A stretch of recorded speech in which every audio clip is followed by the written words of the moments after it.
Hi, Jamie Cowen here to talk with you today about the significance of Pat Robertson's statement. That is the statement that he made following President Trump's responses to George Floyd and the demonstrations across from the White House.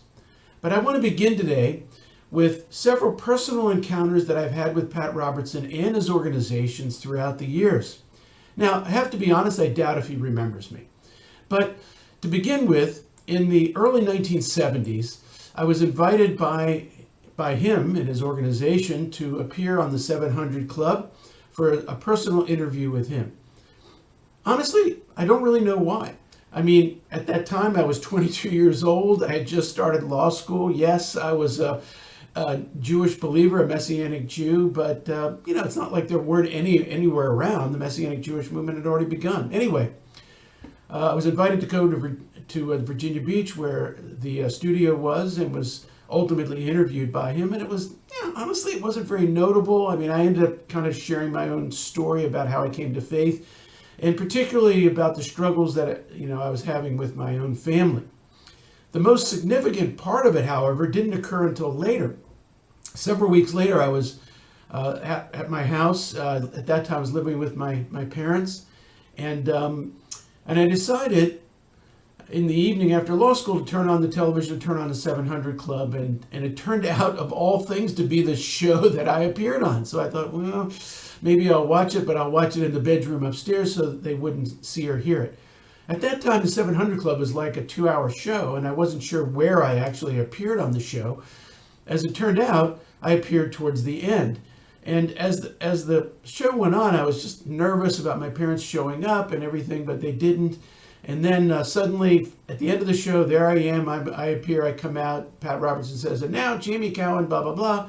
As soon as he says that, a knock on the door of the bedroom I was in. My father walks in, sees me on television, and sits down right next to me. I mean, I was completely stunned. Next thing we know, a few seconds later, knock on the door. My mother comes in.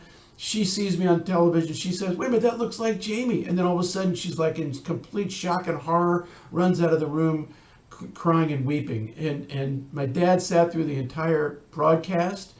And again, this was very personal information, not only my testimony, but my relationship with them. And now they're hearing it on national television.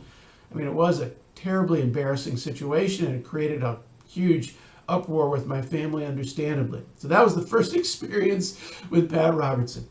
The second one was by this time I was working on Capitol Hill. It was like 10 years later. It was in the mid-1980s. Pat Robertson had become more politically outspoken. I mean, he was from a political family. His father was a U.S. senator. And other than Jerry Falwell, who was the founder of the Moral Majority, which I've talked about in the past, he was probably the most influential religious political evangelical in the country. Anyway, he had scheduled a meeting with the senator that I worked for, and even though they were going to be discussing issues that were not really in my bailiwick, I asked to sit in on the meeting as the staffer for the meeting because I wanted to talk with Pat Robertson personally. So anyway, I was there, met him again, reminded him about the show, which I doubt if he remembered. And anyway, and afterwards, I wrote him a letter and said that, just kind of politely just said that I really don't think that it's a good idea to be combining politics and our faith. In other words, that they need to be separated, and we should not be trying to push a political agenda. Well, he wrote back quickly, and of course disputed my characterization and my views. But again, it was understandable. The third time was again a few years later. By then, I had left Capitol Hill. I had gone to seminary, and now I was transitioning into the ministry. And I had already been called to lead the congregation in Richmond, but it was just at that time was a very fledgling congregation, and I was worried that there was going to be enough money to support me and my family. So I was looking for other opportunities to kind of supplement my income, and specifically looking at maybe teaching at some local law schools in the Richmond, Virginia area, and to teach specifically on the congressional practice because of my years working on Capitol Hill. So I contacted, numerous law schools, including Regent University, which is the law school that Pat Robertson started. And the only one that responded positively was the head of Regent University, or the head of the law school at Regent University. He asked me to come down to meet with him and the law school faculty, which I did do.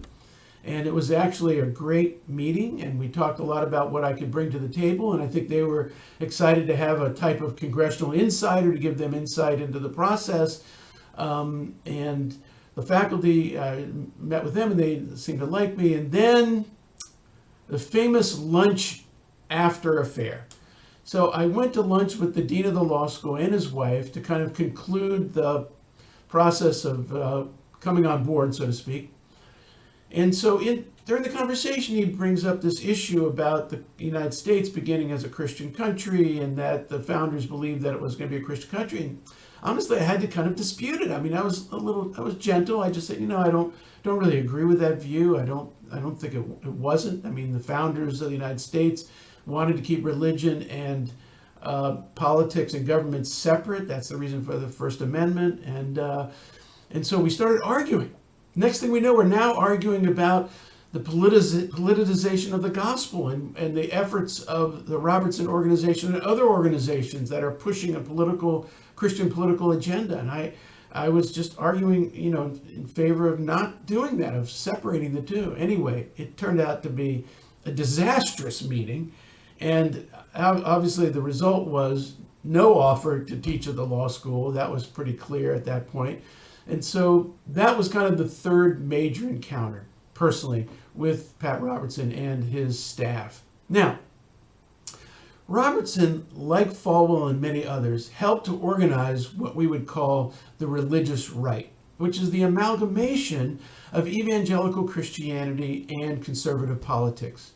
He founded the Christian Coalition, which was helped to elect candidates to political office that subscribed to the evangelical political agenda. Now, I've argued for many years that it's a huge mistake. I consider it the politicization of the gospel. And it's culminated in the endorsements and support of Donald Trump by evangelicals all over the country. Despite his lifestyle being the antithesis of Yeshua, evangelicals saw in Trump a listening ear and advocate for their political agenda. More so than any other in presidential history. Their argument is that policy is more important than character. But see my earlier message that I spoke on character or policy, a false dichotomy. I don't think they can be separated, these two issues. Now, throughout the Trump presidency, evangelicals have provided unwavering support for Donald Trump. There's been very few voices of dissent, like, for example, the editor of Christianity Today, who argued in favor of Trump's impeachment, for which he was then roundly criticized by most of the evangelical leadership.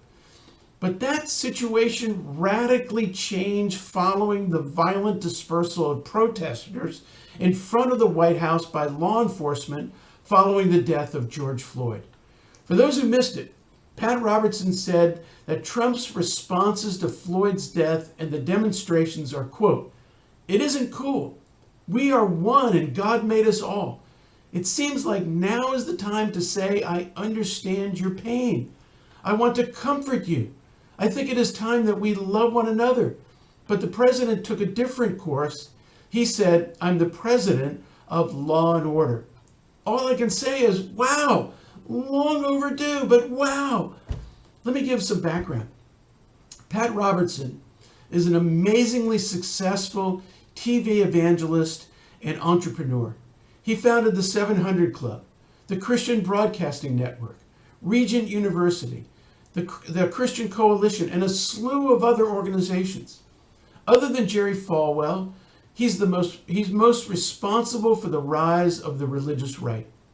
My criticism of Robertson years ago, and continuing criticism of merging faith in politics, is that it pollutes the gospel and undermines the role that faith leaders should have in political discourse.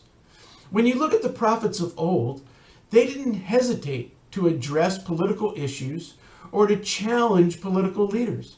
Consider the prophet Nathan's rebuke of King David for his adulterous relationship with Bathsheba and arranging for the death of her husband. Or the prophet Jeremiah, who told the king of Judah if he didn't surrender to the king of Babylon, he would be killed. Jeremiah was jailed for his pronouncements and was considered a traitor by the king's henchmen. Today, we honor the memory of the prophets as we read their words, but then fail to follow their example if a favored politician says or does something untoward. This should not be. The problem is when religious leaders get too close to politicians. Their prophetic role can be subsumed into catering to politicians so that their religious agenda won't be jeopardized. This is what has happened in the current administration. Evangelical leaders look like hypocrites for not speaking up when the president crosses the line through cruel, divisive speech and policies. That's why the Pat Robertson statement is so significant. Finally, an evangelical leader supportive of Trump challenged the president to be a uniter and not a divider. In my view, this is an example of the prophetic role of the believer, to speak truth to those in power. Look, political power can be intoxicating. I know, I've been there. For many of those religious leaders who have direct access to the president, the most powerful person on the planet, they need to be very careful about not sacrificing their spiritual integrity for political gain. We can have a role in politics, but the role should be prophetic, to call for justice, to give voice to the unheard and unseen, to be like Yeshua, who read from the prophet Isaiah in a Nazareth synagogue long ago when he said, "He has anointed me to preach good news to the poor. He has sent me to proclaim freedom for the prisoners and recovery of sight to the blind, to release the oppressed, to proclaim the year of the Lord's favor." That's our role, not to align ourselves with political parties to advance a political agenda. As Yeshua said to Pontius Pilate, "My kingdom is not of this world." Which kingdom do you belong to? Thank you, and see you next time.